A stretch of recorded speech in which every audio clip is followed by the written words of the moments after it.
Hello friends, ഇന്ന് ഞങ്ങൾ സ്കോട്ട്ലാൻഡിലേക്ക് പോവുകയാണ്. ഇപ്പോൾ നിങ്ങൾ കാണുന്ന ദൃശ്യം ഡബ്ലിൻ എയർപോർട്ടിലാണ്. ഏതാണ്ട് സമയം വെളുപ്പിനെ 3 മണി കഴിഞ്ഞിട്ടുണ്ട്.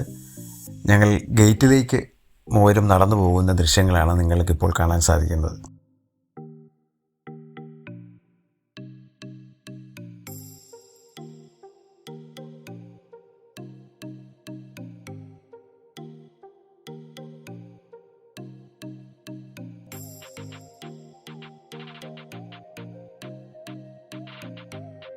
ഞങ്ങൾ ഗേറ്റിൽ നിന്ന് നോക്കുമ്പോൾ കാണുന്ന ഞങ്ങൾക്ക് പോകേണ്ട ഫ്ലൈറ്റാണ് കാണുന്നത്, നിങ്ങളിപ്പോൾ കണ്ടുകൊണ്ടിരിക്കുന്നത്.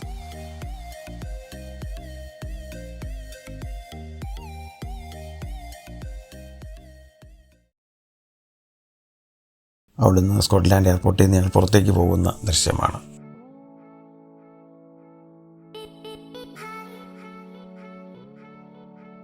അവിടുന്ന് ഞങ്ങൾ എയർലിങ്ക് എന്ന് പറഞ്ഞ ബസ്സുണ്ട്, അത് നേരെ സിറ്റിയിലേക്ക് കണക്ട് ചെയ്യുന്നതാണ്. ആ ബസ്സിൽ കയറി ഞങ്ങൾ സിറ്റിയിലേക്ക് പോവുകയാണ്. സിറ്റിയിലേക്ക് പോകുമ്പോൾ വഴിക്ക് കാണുന്ന ദൃശ്യങ്ങളാണ് നമ്മളിപ്പോൾ കണ്ടുകൊണ്ടിരിക്കുന്നത്. സിറ്റിയിലേക്ക് പോകുന്തോറും നമുക്ക് കുറച്ച് വീടുകളൊക്കെ കാണാം. ആ വീടുകളൊക്കെ വളരെ പുരാതനമായിട്ടുള്ള ഒരു പ്രത്യേക സ്റ്റൈലിലാണ്. ഇതൊക്കെ അവിടുത്തെ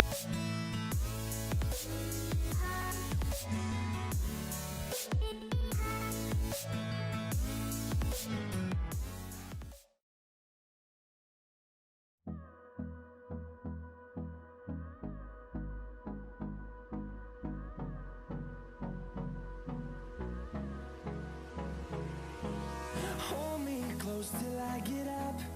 Time is barely on our side.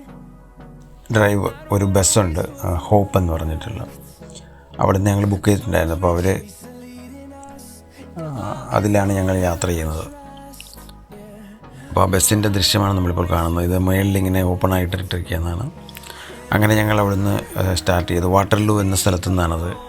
ഇതൊക്കെ അവിടുത്തെ ഒരു തിയേറ്ററാണ്, ഒരു വളരെ പുരാതനമായിട്ടുള്ള ഒരു തിയേറ്ററാണ്, സിനിമ തിയേറ്ററാണ്. ഈ ബിൽഡിങ്ങുകളൊക്കെ വളരെ ഭംഗിയുണ്ട്, കാണാനൊരു പ്രത്യേകതയുണ്ട്. അപ്പോൾ നമ്മൾ ഈ കണ്ടുകൊണ്ടിരിക്കുന്ന ദൃശ്യങ്ങളെല്ലാം ഈ ബസ്സിൽ ഇങ്ങനെ യാത്ര ചെയ്യുന്ന വഴിക്ക് നമ്മൾ സൈഡിൽ കാണുന്ന ദൃശ്യങ്ങളാണ്. അതൊക്കെ നിങ്ങളിങ്ങനെ കാണുക.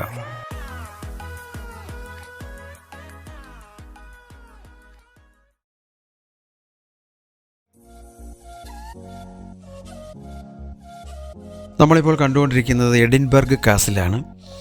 അത് സ്ഥിതി ചെയ്യുന്നത് റോക്ക് കാസിലാണ്. അത് വളരെ വിസ്തൃതമായി സ്ഥിതി ചെയ്യുന്നതാണ്. ഏതാണ്ട് 12-ാം നൂറ്റാണ്ടിൽ പണികഴിപ്പിച്ചതാണെന്നാണ് കരുതുന്നത്. ഏതായാലും അതൊരുപാട് പാരമ്പര്യമുള്ളതും കാണാൻ നല്ല ഭംഗിയുള്ളതുമാണ്. അതിൻ്റെ ദൃശ്യങ്ങളാണ് നമ്മളിപ്പോൾ കണ്ടുകൊണ്ടിരിക്കുന്നത്. അപ്പോൾ ഈ കാണുന്നത് ലിവിങ്സ്റ്റൺ എന്ന് പറഞ്ഞ ഒരു മിഷണറിയാണ്.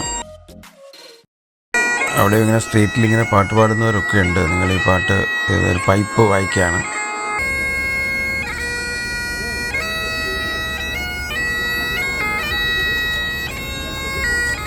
സ്കോട്ട്ലാൻഡിൻ്റെ സ്ട്രീറ്റിലൂടെ നടക്കുന്ന ഓരോ ദൃശ്യങ്ങളാണ് നിങ്ങൾ കാണുന്നത്.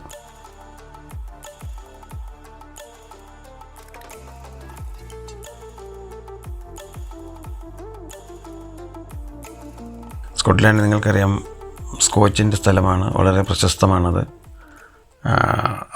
അവിടുത്തെ സ്കോച്ചുകളാണ് ഏറ്റവും ടോപ്പായിട്ടുള്ളതെന്നാണ് പറയപ്പെടുന്നത്.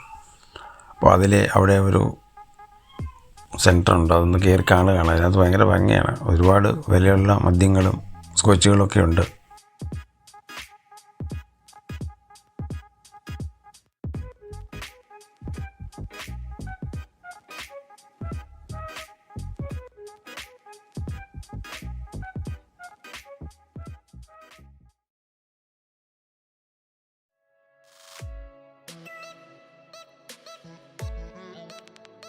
അതിൻ്റെ ബൊട്ടാണിക്കൽ ഗാർഡനാണ് സൈഡിൽ കാണുന്നത്. അതുപോലെ തന്നെ അതിൻ്റെ പാർലമെൻറ്റ് ഹൗസാണ് നമ്മൾ മറ്റേ വശത്ത് കണ്ടത്. സ്കോട്ട്ലാൻഡിൻ്റെ പാർലമെൻറ്റ് ഹൗസായിരുന്നു.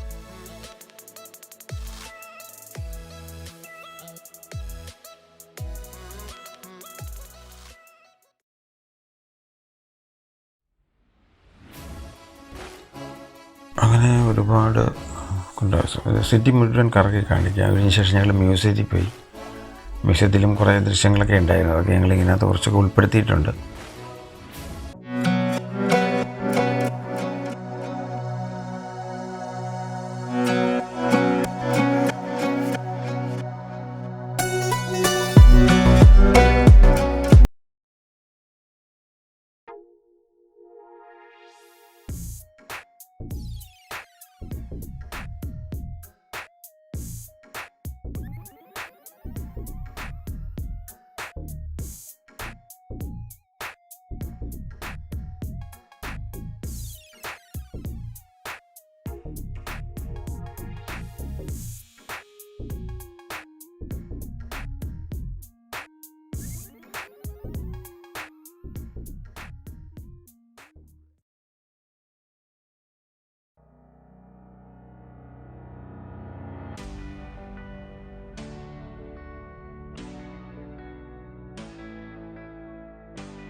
നമ്മളിപ്പോൾ കണ്ടുകൊണ്ടിരിക്കുന്നത് ഗ്രാസ് മാർക്കറ്റ് എന്നറിയപ്പെടുന്ന ഒരു പ്രശസ്തമായ മാർക്കറ്റാണ്. അത് വളരെ ഫേമസ് ആണ്. 1723 മാഗി ഡിക്സൺ എന്ന് പറഞ്ഞ ഒരു ലേഡി, അവരുടെ ഹസ്ബൻഡ് അവരെ ഉപേക്ഷിച്ച് കഴിഞ്ഞപ്പോൾ അവരവിടുന്ന് സ്ഥലം വന്നിട്ട് ഇവിടെ വന്ന് അവരൊരു ഹോട്ടൽ ജീവനക്കാരിയായി കൂടി. അവിടുത്തെ അവരുമായിട്ടുള്ള അങ്ങനെ അവിടെ അവർക്ക് ഭക്ഷണവും താമസവും കൊടുത്തു. അങ്ങനെ അവിടുത്തെ ജോലി ചെയ്തുകൊണ്ടിരിക്കുമ്പോൾ അവിടുത്തെ അവരുടെ മകനുമായിട്ട് അവിടുത്തെ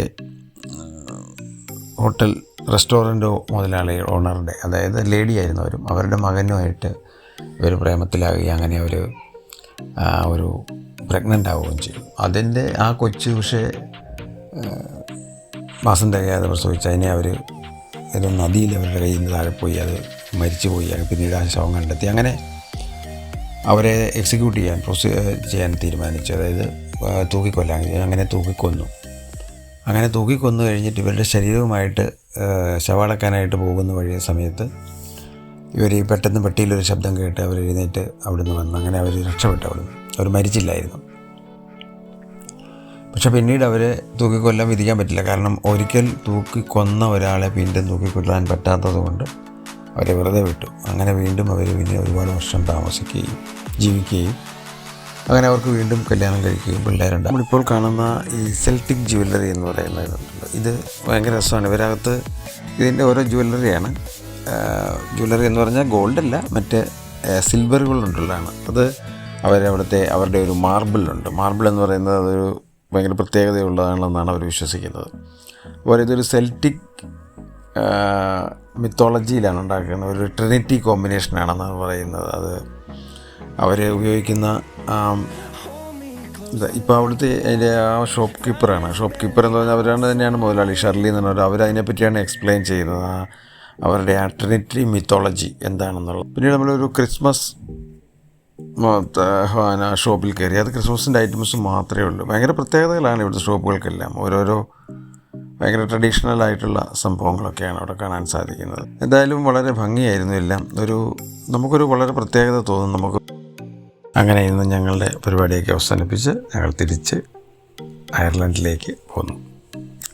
കണ്ടതിന് എല്ലാവർക്കും താങ്ക് യു.